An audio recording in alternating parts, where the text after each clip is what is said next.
Bonjour à tous, bienvenue dans votre émission Sur les planches. Aujourd'hui, nous sommes au théâtre du Gymnase, en plein cœur de Marseille, et on va parler du spectacle L'Enfant, un spectacle notamment avec une marionnette, un spectacle conçu par vous, Élise Vigneron. Bonjour.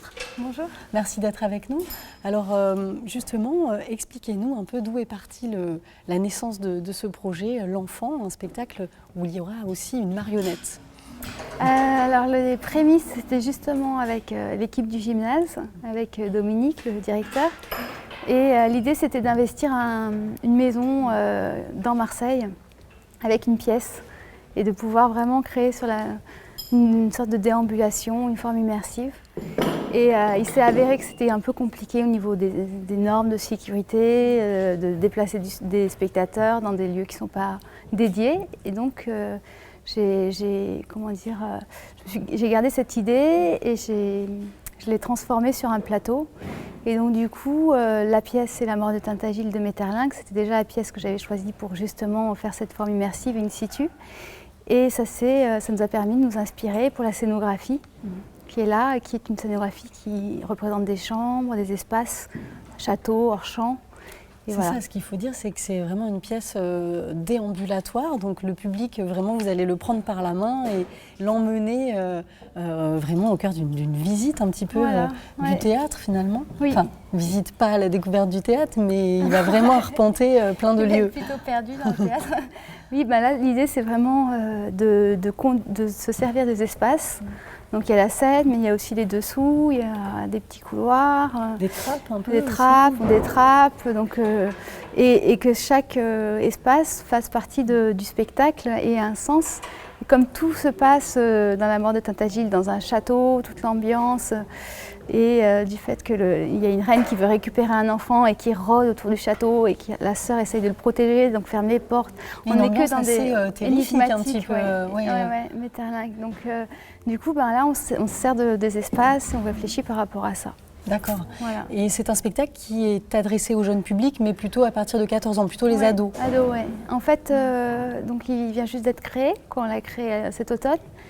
Et c'est pour adultes ados, parce que le dispositif est assez prenant, assez énigmatique, ça correspond bien à l'univers des adolescents aussi, de pouvoir bouger, de pouvoir...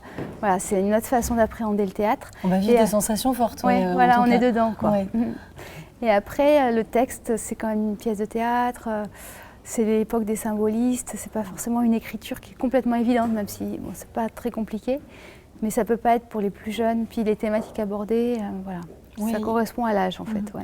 Parce que évidemment dans la thématique il y a aussi un cheminement, on va il y a un personnage qui évolue tout en même temps que l'environnement en fait. Ouais. En fait c'est l'histoire d'une sœur et ça va être qui va devoir lutter contre une présence oppressante qui est la reine qui a tuer tous les gens sur l'île et donc qui règne comme ça de manière totalitaire et qui fait peur à tout le monde. Et en fait, elle va devoir lutter contre elle parce qu'il y a son frère qui arrive sur cette île, ce petit frère, et si elle veut le protéger, il faut qu'elle lutte et qu'elle l'affronte. Donc en fait, on l'a traduit comme une sorte de parcours initiatique d'un personnage assez soumis à un personnage qui va se révolter, qui va aller à la vie, même s'il faut qu'elle passe par la perte. Et la scénographie, tout va évoluer de ça, de cette idée de ruine, un peu de personnage. Donc le personnage est en ruine à l'intérieur, le paysage est aussi en ruine, et comment les choses vont se reconstruire en même temps que le personnage va se soulever, comment les choses vont aussi émerger et se solidifier. Donc c'est Julie Denise, la comédienne qui incarne... Ici ça change. D'accord. Ici, on fait une reprise de rôle aussi avec une autre comédienne. Elles seront après en doublon sur la tournée parce que Julie Denise n'était pas disponible. Donc ça, c'est prévu depuis le départ. Et donc, du coup, c'est Stéphanie Farison qui fera toutes les dates ici, puis à Paris en mai. Et voilà. Donc, elle reprend le rôle. Le rôle, ouais. Et ce que vous disiez au niveau de l'atmosphère, donc au départ un peu chaotique, et puis quels éléments justement pour décrire aux gens, on va voir sur scène.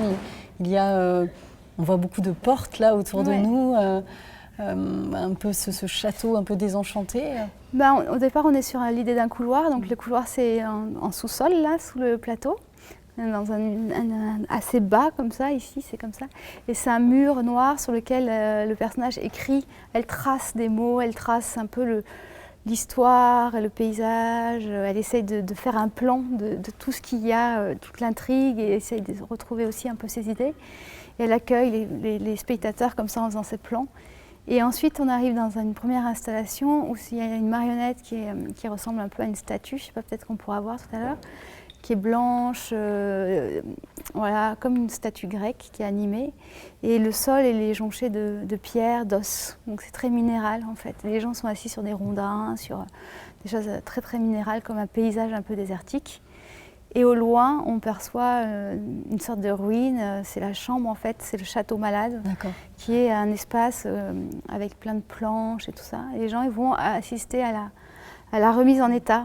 Donc les planches vont devenir des bancs, de manière un peu comme ça, très rapide en fait. Et les choses vont avec prendre grâce, vie, avec grâce, d'accord. Il y a une fenêtre qui va monter, et un lustre, et puis ces éléments vont vraiment construire le château en fait.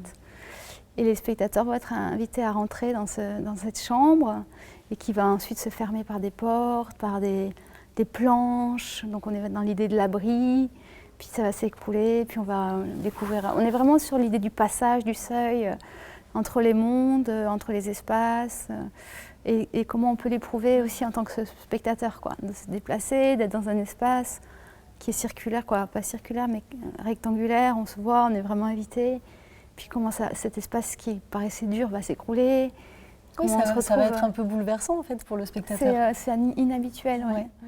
Il y a des horizons différents parce qu'on peut être très près, comme dans la vie, mais aussi on se permet d'être loin aussi, d'avoir des horizons différents. Ouais. C'est vraiment du théâtre d'objets du coup, parce que vous travaillez avec des matériaux divers, visuels. C'est théâtre visuel où, même si là il est porté quand même par un texte, donc on a quand même vraiment le mariage du texte, de l'univers qui est visuel, qui est très fort et dans lequel on est, ou qui est organique, quoi, donc qui fait aussi écho à des sensations. On travaille beaucoup avec le plâtre, avec les planches, avec les pierres, avec l'eau. Donc ça, des choses qui se détruisent, donc ça, obligatoirement, voilà, ça fait écho. Et puis il y a tout un univers sonore aussi, très fort, très important. Qui est multispatialisé du coup, parce qu'il il évolue. Qui évolue et qui a été créé par des musiciens à partir d'un piano et à partir d'un thème de la mort de Tintagiles, de l'époque où a été écrite la pièce, qu'on a trituré, et tout est sur un piano. D'accord. C'est un travail porté par une équipe aussi. Vous êtes combien? Une petite dizaine en tout cas? Une petite dizaine, mais c'est en fait sur scène on voit vraiment une comédienne et puis deux ombres, on va dire, Sarah Lascar qui est la marionnettiste qui manipule à distance la marionnette, parce qu'on n'a pas dit ça, mais il y a un système de manipulation avec des grands fils à distance. D'accord. Donc en hauteur? En hauteur, qui montent dans les cintres et qui redescendent. Et la marionnettiste, elle est comme ça, un peu en arrière-plan. Et la marionnette, elle bouge toute seule, en fait. On ne voit plus du tout la marionnettiste. Et puis, on bouge aussi toute la scénographie. Donc, moi aussi, je suis sur le plateau. Ensuite, il y a quelqu'un qui fait la régie. Mais sur la création, il y a eu 3 musiciens pour la bande-son. Il y a eu une costumière, il y a eu quelqu'un à la lumière et tout ce qui est machinerie. Il y a plein de machinerie, de choses qui tombent. Parce qu'il y a des choses qui cassent et que vous devez à chaque fois... Oui, on fait à chaque fois, plusieurs fois, Et il y a eu quelqu'un qui a construit la marionnette, quelqu'un qui a fait la dramaturgie, quelqu'un qui a aidé à la direction d'acteurs, parce que c'est pas mon endroit, quand moi je viens pas du texte. Oui, justement, voilà. Vous-même, votre parcours, donc vous êtes comédienne, puis vous avez fait l'école de marionnettiste, c'est ça, de Charleville-Mézières? Moi, je suis pas du tout, je suis pas comédienne, mais je suis marionnettiste et plasticienne plutôt. Donc je fais vraiment des arts plastiques. Et voilà, j'ai trouvé mon langage dans la marionnette parce que c'est une discipline qui est très très ouverte et qui ouvre plein de portes. On peut travailler avec le texte, mais aussi on peut travailler qu'avec l'image, on peut utiliser des marionnettes traditionnelles, mais aussi créer d'autres façons de manipuler comme là on a fait. C'est très sensible et donc moi, le cœur de mon langage, c'est la matière. Donc le précédent spectacle, c'était avec de la glace. Et là, c'est plus comment l'espace se modifie. Et comment le spectateur va aussi évoluer avec cet espace qui change aussi. Et quelle impression ça vous provoque de jouer là au Théâtre du Gymnase et à Marseille, vous qui êtes d'Arles, voilà, jouer en région? Moi, je suis à Apt, mais j'aime bien Arles par contre. Okay. Mais ici, c'est un partenariat quand je suis compagnonne depuis 2015. Oui, vous êtes accompagnée. C'est la deuxième création qui est vraiment soutenue, coproduite. On a fait 2 résidences ici pour ce spectacle. Donc c'est comme on est un peu à la maison. Et on a 1 semaine pour reprendre le spectacle avec la nouvelle comédienne, faire cette forme vraiment in situ. On fait aussi une représentation en langue des signes. Donc c'est tout un projet qui se tisse. Et puis après, jouer sur ce plateau, le transformer, parce que c'est des vieux murs, c'est hyper chargé, quoi. Donc ça, c'est hyper intéressant. Le fait de créer une déambulation ici, oui, et d'habiter, c'est vraiment pour nous, c'est la création ici de cette forme in situ. Sinon, on joue sur un rectangle de plateau, puis on met nos affaires. Mais là, comment on se sert du lieu pour que ça rentre dans l'histoire. Ouais. Et cette représentation en langue des signes, justement, vous avez modifié le parcours ou comment on va travailler sur ça cette semaine, mais on a déjà anticipé. Parce qu'en fait, la marionnette, c'est quand même très spécial au niveau du focus déjà entre une comédienne et une marionnette. Comment on fait pour que la marionnette, elle ne perde pas vie, que la comédienne ne prenne pas le dessus, mais en même temps que la comédienne ne se sente pas complètement figée parce qu'il faut faire vivre la marionnette. Donc c'est déjà quelque chose qu'on a réussi à trouver. Et là, la langue des signes, il faut la personne qui traduit, il faut la faire apparaître dans ce théâtre visuel, voilà, comme un tableau en fait animé. Donc ça va être un travail de lumière beaucoup. Parce que c'est très énigmatique le projet.